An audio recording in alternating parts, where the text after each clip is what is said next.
Pagi ini untuk melangkah di bulan yang baru ini, sebentar kita akan makan dan minum tubuh dan darah Tuhan.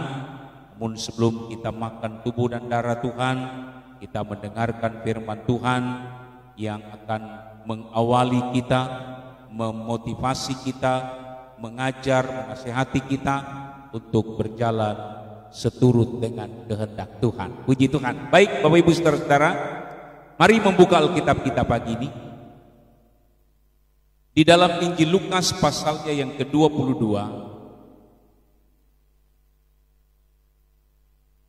saya akan mengajak kita membaca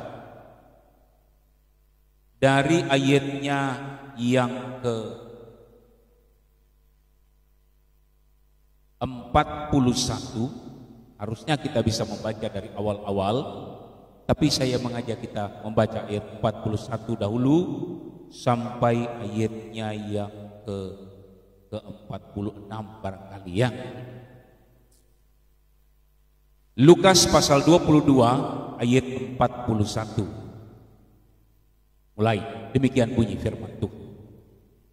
Kemudian ia menjauhkan diri dari mereka kira-kira sepelempar batu jaraknya. Lalu ia berlutut dan berdoa katanya, "Ya Bapakku, jikalau engkau mau, ambillah cawan ini daripadaku. Tetapi bukanlah kehendakku, melainkan kehendak-Mu-lah yang terjadi." Maka seorang malaikat dari langit menampakkan diri kepadanya untuk memberi kekuatan kepadanya. Ia sangat ketakutan dan makin bersungguh-sungguh berdoa. Peluknya menjadi seperti titik-titik darah yang bertetesan ke tanah. Lalu ia bangkit dari doanya dan kembali kepada murid-muridnya. Tetapi ia mendapati mereka sedang tidur karena duka cita. Katanya kepada mereka, "Mengapa kamu tidur? Bangunlah dan berdoalah supaya kamu jangan jatuh ke dalam pencobaan." Puji Tuhan. Ya, Bapak Ibu Saudara-saudara, peristiwa ini adalah peristiwa Taman Getsemani. Ya, ketika malam sebelum Tuhan Yesus ditangkap, ada satu pergumulan yang luar biasa yang sedang digumuli, yang sedang terjadi dalam kehidupan Tuhan Yesus sebagai pribadinya, sebagai 100% manusia. Ya. Diperhadapkan kepada satu tugas yang begitu berat. Dikatakan oleh firman Tuhan seperti yang kita baca tadi, pergumulannya sungguh-sungguh berat. Sampai Alkitab berkata dia meneteskan titik-titik darah. Ya. Keringatnya itu seperti titik-titik darah. Karena begitu berat pergumulan. Di dalam kehidupan kita manusia, Bapak Ibu Saudara-saudara,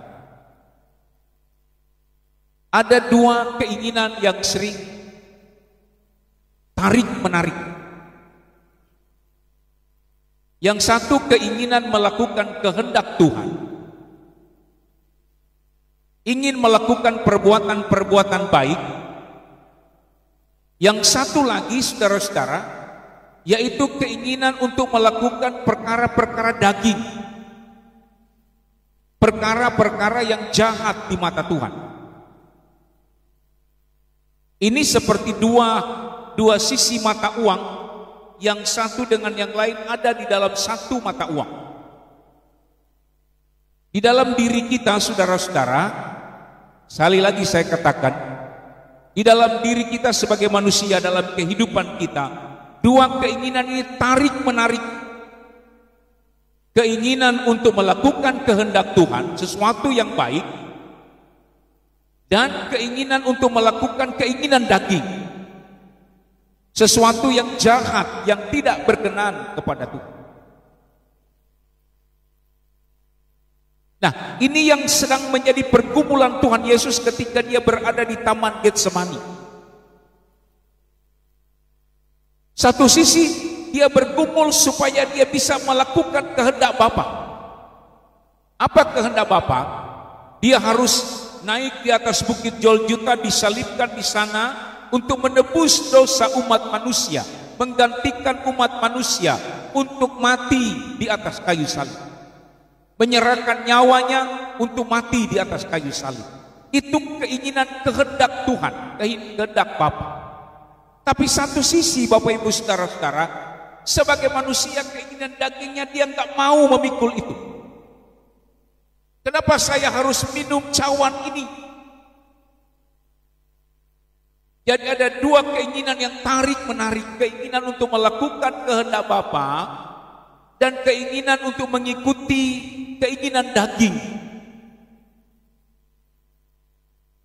Saudara-saudara yang saya kasihi, saya sebut pagi hari ini pergumulan untuk mengikuti kehendak Bapa. Di satu sisi kita bergumul untuk supaya tidak mengikuti keinginan daging kita yang jahat.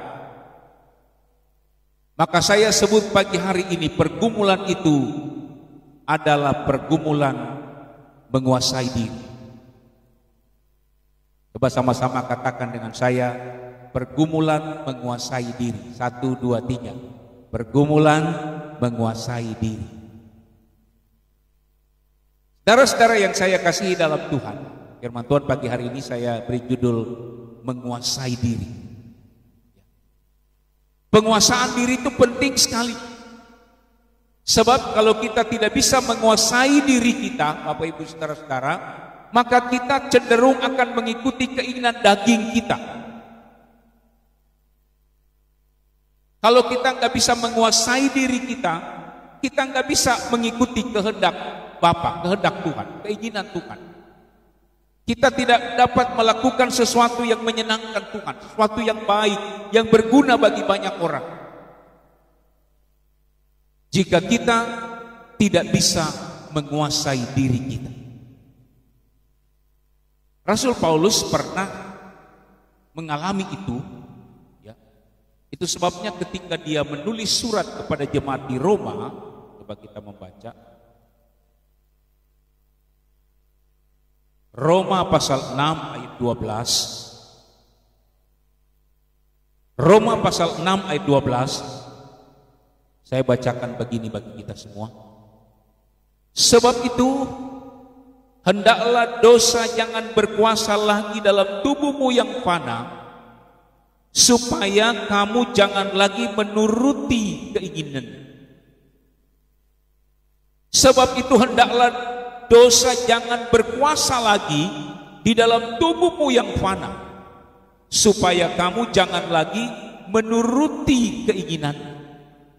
Jadi Paulus pernah mengalami, saudara-saudara, betapa penguasaan diri itu penting. Sebab kalau kita nggak bisa menguasai diri kita, maka diri kita ini akan dikuasai oleh keinginan dosa, kata Rasul Paulus. Kita nggak bisa melakukan keinginan yang Tuhan mau, kita nggak bisa menuruti kehendak Bapa, tetapi yang terjadi kita mengikuti keinginan daging kita. Itu sebabnya dia berkata kepada jemaat Tuhan yang ada di Roma, sebab itu hendaklah dosa jangan berkuasa lagi atas tubuhmu yang fana, supaya kamu jangan lagi menuruti keinginannya. Kita cenderung mengikuti keinginan daging kita, cenderung mengikuti keinginan dosa yang ada dalam hidup kita. Kalau saya dan saudara tidak dapat menguasai diri kita. Saya beri contoh begini, saudara-saudara, ya, orang yang tidak dapat menguasai diri itu adalah orang yang mengikuti nafsunya, mengikuti keinginannya. Sekarang mungkin bukan lagi berita baru kalau kita mendengar ada seseorang yang dengan tega membunuh sesama manusia, ya. Ada orang yang dengan tega menzolimi, berbuat jahat kepada orang lain, mencuri, membunuh, memperkosa dengan begitu kejinya. Tapi ketika ditanya oleh polisi, kenapa kamu melakukan hal itu? Jawabannya sederhana, Pak, saya gelap mata. Pak, saya khilaf. Paling-paling yang keluar dari mulut mereka itu aja, dua kata itu. Gelap mata, khilaf. Kenapa gelap mata? Kenapa khilaf? Karena kehilangan penguasaan diri. Yang ada adalah mengikuti nafsu, mengikuti keinginan daging kita. Emosi, marah, Bapak Ibu Saudara-saudara. Sehingga ketika marah itu tidak terkendali, dosa itu tinggal di dalam hidup kita, maka keinginan itu dibuahi dengan dosa, lalu kemudian kita melakukan perbuatan-perbuatan yang menuruti keinginan daging kita. Jadi ini pergumulan berat bagi saya dan saudara. Tuhan Yesus mengalami pergumulan itu. Di satu sisi dia ingin melakukan kehendak Bapa, di satu sisi dia ingin menyenangkan hati Bapa. Tapi di sisi yang lain, dia juga ingin melakukan menuruti keinginan dagingnya. Mana yang harus dia lakukan, Bapak Ibu Saudara-saudara? Itu semua tergantung dari penguasaan diri kita.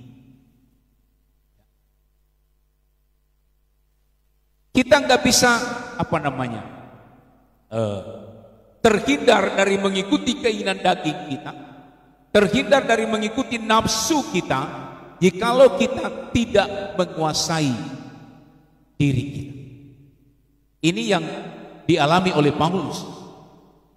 Itu sebabnya Rasul Paulus ingatkan kepada jemaat Tuhan yang ada di Roma, hendaklah dosa jangan berkuasa lagi di dalam tubuhmu yang fana, supaya kamu jangan lagi menuruti keinginan. Nah, saudara-saudara yang saya kasihi dalam Tuhan, pertanyaannya, ini intinya pagi hari ini. Bagaimana caranya supaya saya dan saudara mampu menguasai diri? Ya. Saya dulu, saudara-saudara, pernah mengikuti olahraga karate.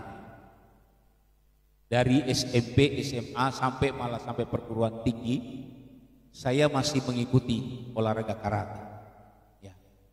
Nah, salah satu sumpah di dalam olahraga karate itu ada 5 sumpah yang dimulai dengan kata sanggup. Sumpah yang pertama yang harus dilakukan oleh seorang karateka, sebelum mereka berlatih, mereka akan membaca 5 sumpah ini. Nah, sumpah yang pertama itu adalah sanggup menguasai diri.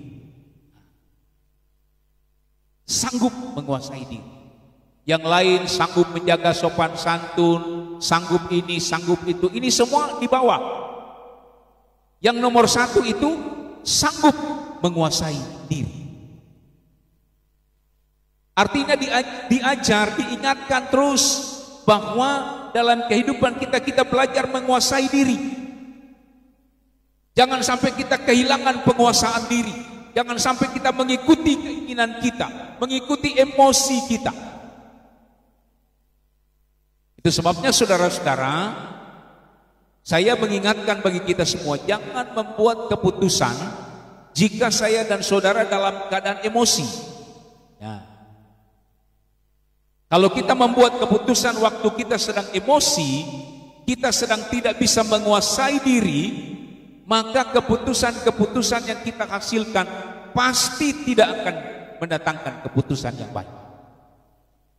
Kalau kita ingin membuat satu keputusan, kalau saya dan saudara dalam keadaan emosi, maka biarkan emosi itu mereda.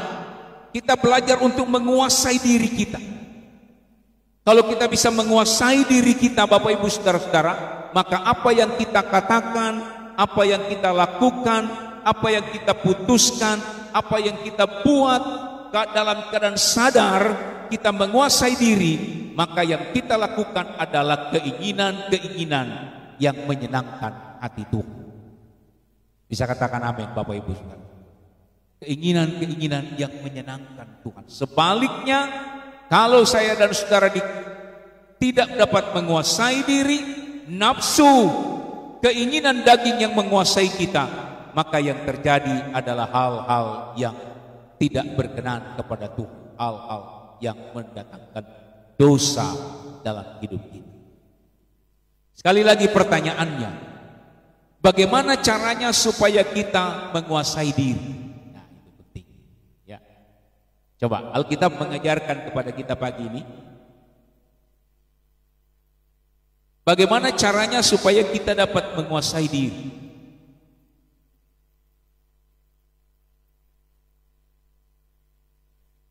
Ada dua ayat yang saya coba baca bagi kita. Ayat ini saling mendukung. Kita baca dulu Injil Matius pasal 26. Injil Matius pasalnya yang ke-26.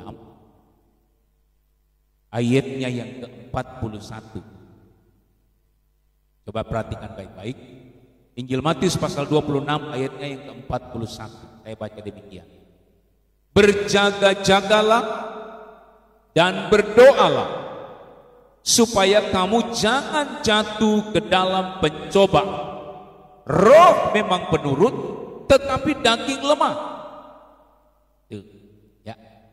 Firman Tuhan katakan berjaga-jagalah dan berdoalah supaya kamu jangan jatuh ke dalam pencobaan. Roh memang penurut, tetapi daging lemah. Ayat ini mengingatkan kepada kita saudara-saudara, keinginan itu, keinginan roh ini, keinginan untuk melakukan kehendak Bapa. Tapi daging kita ini lemah. Maka seringkali Bapak Ibu Saudara ini bertentangan. Ada kalanya kita suka berdoa, mau berdoa, keinginan suka berdoa. Tapi waktu kita mau berdoa ngantuk, Bapak Ibu Saudara. Kita keinginan pengen datang beribadah, pengen datang memuji Tuhan, tapi mau bangun pagi sulit.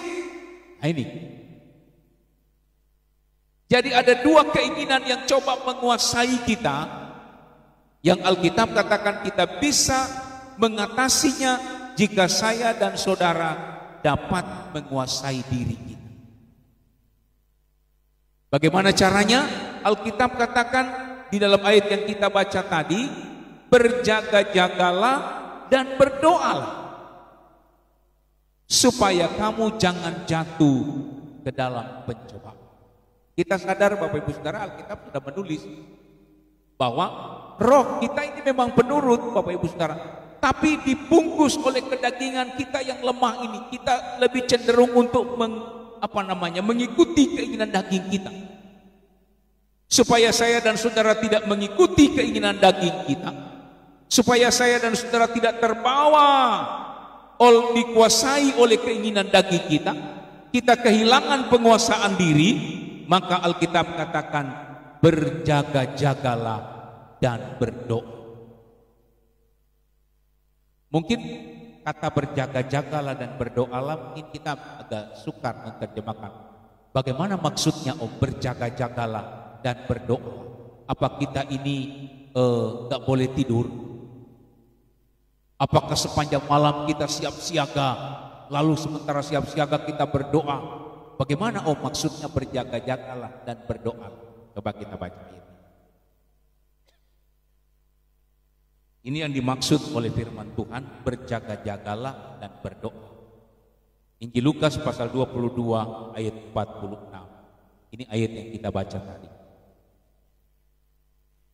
Injil Lukas pasal 22 ayat 46. Saya baca bagi kita. Katanya kepada mereka, mengapa kamu tidur? Bangunlah dan berdoalah supaya kamu jangan jatuh ke dalam pencobaan. Ada dua ayat yang sama yang ditulis oleh Injil Matius dan Injil Lukas yang saling melengkapi. Supaya saya dan saudara tidak jatuh ke dalam pencobaan, supaya saya dan saudara bisa menguasai diri, tidak terbawa oleh keinginan daging kita, emosi kita, amarah kita, atau hal-hal yang bertentangan dengan Tuhan. Supaya kita mampu menguasai diri, Injil Matius katakan berjaga-jagalah dan berdoalah. Apa itu berjaga-jaga dan berdoalah? Injil Lukas menerangkan, dia katakan, mengapa kamu tidur? Bangunlah dan berdoalah. Pagi hari ini saudara-saudara, saya mengingatkan kita semua, hanya orang-orang yang sadar, siuman. Itu sebabnya ayat ini katakan wake up, bangunlah. Sebab kalau kita tidak bangun, kita tidak sadar, kita tidak bisa menguasai diri. Kita harus sadar terlebih dahulu. Sadar, bangun dan sadar, kata firman Tuhan. Lalu kemudian kita berdoa. Ada orang berkata begini, Pak Pendeta, pekerjaan yang paling sukar itu adalah berdoa. Kenapa? Karena hanya sampai diingin aja. Pengen berdoa subuh, pengen berdoa tengah malam, pengen berdoa puasa, hanya sampai dipingin saja. Berdoa itu kelihatannya sederhana, tapi untuk melakukannya abot alot. Kenapa demikian, saudara-saudara? Karena kita tidak wake up, kita tidak bangun, kita tidak sadar bahwa keinginan daging menguasai kita. Kalau saya dan saudara sadar bahwa keinginan daging sedang menguasai kita, kita gampang marah, kita gampang emosi, kita salah mengambil keputusan, kita suka dengan hal-hal yang berbau dosa, kita selalu menyakiti hati Tuhan. Kalau kita nggak sadar bahwa kita sedang dikuasai oleh keinginan daging, maka kita tidak akan bisa berdoa. Kita sedang berduka cita, kita sedang sedih, kita nggak bisa berdoa. Itu sebabnya untuk supaya saya dan saudara bisa menguasai diri, Alkitab katakan sadarlah bahwa saya dan saudara sedang dikuasai oleh keinginan daging kita. Begitu saya dan saudara sadar bahwa kita sedang dikuasai oleh keinginan daging kita, maka kita punya kerinduan untuk datang berdoa di hadapan Tuhan. Menyerahkan hidup kita, menyerahkan pergumulan kita ke dalam tangan kekuasaan Tuhan. Bangunlah, kata firman Tuhan. Lalu kemudian berdoa. Itu yang dikatakan oleh Tuhan Yesus, ya. Jadi kalau saya mulai dari awal tadi pemberitaan firman Tuhan, murid-murid Tuhan bersama-sama dengan Tuhan Yesus, mereka naik di Bukit Getsemani. Lalu kemudian di sini murid-murid Tuhan Yesus berdoa sepelempar batu jaraknya. Kira-kira kalau sepelempar batu itu ya kira-kira mungkin 20 atau 30 meter. Ya. Tuhan Yesus menyepi sendiri. Di sana dia bergumul dalam pergumulan menguasai diri. Bergumul untuk melakukan kehendak Bapa, atau bergumul untuk supaya cawan ini dia tidak mau minum. Bergumul untuk mengikuti keinginannya bahwa mati itu sesuatu yang menakutkan. Dia tidak perlu mati untuk manusia. Manusia yang berdosa, orang lain yang bersalah, kenapa saya harus mati? Kenapa saya harus minum cawan? Inilah pergumulan dagingnya itu. Tapi di satu sisi dia harus mengikuti kehendak Bapa. Sehingga oleh pergumulan yang begitu berat itu, Alkitab berkata, dia sampai meneteskan keringat seperti titik-titik darah. Dia berusaha untuk sampai pada menguasai dirinya untuk dapat melakukan kehendak Bapa. Ketika dia selesai berdoa, dia kembali kepada murid-muridnya. Dia dapati murid-muridnya sedang tidur. Murid-muridnya sedang dikuasai oleh keinginan daging mereka, tidur. Padahal Tuhan sudah ingatkan, berjaga-jagalah dan berdoa. Mungkin ini adalah peringatan bagi saya dan saudara memasuki bulan yang baru ini. Bukan satu kebetulan Bapak Ibu Saudara-saudara, ketika saya membaca firman Tuhan, Tuhan mengingatkan inilah yang harus disampaikan di awal bulan ini sebelum saya dan saudara makan dan minum tubuh dan darah Tuhan. Sebab saya tahu untuk pergumulan menguasai diri ini bukan pergumulan yang mudah. Kenapa bukan pergumulan yang mudah? Tuhan Yesus aja sampai mencucurkan darah untuk pergumulan menguasai diri ini. Bukan pergumulan yang mudah bagi saya dan saudara untuk mengikuti keinginan melakukan kehendak Tuhan. Sebab keinginan daging itu begitu menguasai kita. Maka caranya firman Tuhan katakan, saya dan saudara harus bisa menguasai diri. Harus bisa. Dengan cara bangun, sadar, lalu kita berdoa kepada Tuhan. Apakah saya dan saudara mampu melakukan itu tanpa pertolongan Tuhan? Saya kira sukar kalau tidak ada pertolongan Tuhan. Itu sebabnya pagi hari ini, memasuki bulan yang baru ini, firman Tuhan katakan, ayo sadar jemaat Tuhan. Kalau kita sedang diikat oleh keinginan daging, kalau kita sedang berada dalam penguasaan dosa, sadar bersama-sama. Minta kekuatan dari Tuhan lewat makan dan minum tubuh dan darah Tuhan. Saya dan saudara punya kekuatan dalam pergumulan untuk bisa menguasai diri kita.